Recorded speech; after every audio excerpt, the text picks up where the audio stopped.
অবশেষে আমরা বাড়িতে এসে পৌঁছালাম। অনেকদিন পরে বাড়িতে এসেছি, তাই অনেক এক্সাইটেড ছিলাম আমরা সবাই। আর বাড়ির সবাই তো আমাদের দেখে অনেক খুশি। বাড়িতে প্রবেশ করে দেখি আমার দাদু এবং ফুপুরা আমাদের জন্য অনেক খাবার আয়োজন করেছে।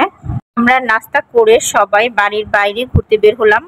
এক কথায় বলতে গেলে আমাদের বাড়িতে চাঁদের হাট বসেছে, কারণ আমার চাচা, ফুপু, ফুফাতো ভাই, চাচাতো ভাই সবাই এসেছে। তাই আমরা সবাই একসাথে মিলে ঘুরতে বের হলাম। এটা হচ্ছে আমাদের বাড়ির সামনের নদী। আশেপাশের সবাই এই নদীতেই কাজ করে, তাদের দৈনন্দিন যাবতীয় যত কাজ আছে। আমরা সবাই নদীর পাড়ে এসে ঘোরাঘুরি করছিলাম আর নৌকা খুঁজতেছিলাম, নৌকায় উঠবো তাই। কিন্তু আমরা কোনো নৌকারই ব্যবস্থা করতে পারছিলাম না। এরপর বাড়ি থেকে আমাদের সবাইকে ডাকা হলো, কারণ আমাদের গাছ থেকে কাঁঠাল পাড়া হয়েছে কাঁঠাল খাওয়ার জন্য। বাড়িতে গিয়ে দেখি আমার সেজো চাচা কাঁঠালটা ভেঙে সবাইকে খেতে বলছে। আমরা সবাই কাঁঠাল খেলাম। এরপর চলে আসলাম আম্বুল গাছতলায়। এই ফলটাকে অনেকে জামরুল বলে, কিন্তু আমরা আম্বুলি বলি। গাছ থেকে আম্বুল পেড়ে আমরা সবাই খাচ্ছিলাম। আর এই হচ্ছে আমাদের ফুফাতো ভাই, ও আম্বুল পেড়ে আমাদের সবাইকে দিচ্ছিল। অবশেষে আমার মেজো চাচু আমাদের একটা নৌকার ব্যবস্থা করে দিল, আর আমরা সবাই সেই নৌকায় উঠে ওই পারে যাচ্ছিলাম নদীতে গোসল করার জন্য। আমার চাচাতো ভাই বোনেরা এবং ফুফাতো ভাইয়েরা সবাই যাচ্ছিলাম।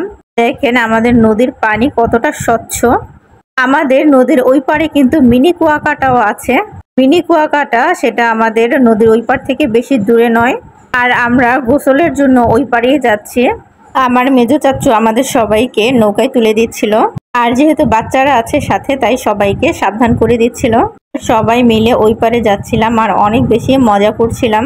নদীর পাড়ের দৃশ্য আসলেই অনেক সুন্দর। আমার জন্মই বরিশালে, আর ছোটবেলায় আমরা বরিশালেই ছিলাম, তাই নদী, পানি এইসবে আর ভয় লাগে না, এইসবে আমরা অভ্যস্ত। কিছুক্ষণ পর আমরা নদীর এই পারে এসে নামলাম। এই পারে এসে নেমে সবাই পানিতে নেমে পড়লাম। আর আমার চাচাতো ভাইয়ের বউ ও আমাদের সবাইকে ভিডিও করে দিচ্ছিল। দেখেন অবস্থা, আমরা কতটা মজা করছিলাম সবাই একসাথে। আর তখন নদীতে অনেক ঢেউ ছিল, আমরা ঢেউয়ের মধ্যে ভাসছিলাম। দিনটা আসলে স্মরণীয় হয়ে থাকার মতো। আমরা অনেক অনেক বেশি আনন্দ করছিলাম। গোসল শেষ হলে আমরা বাড়িতে চলে আসলাম।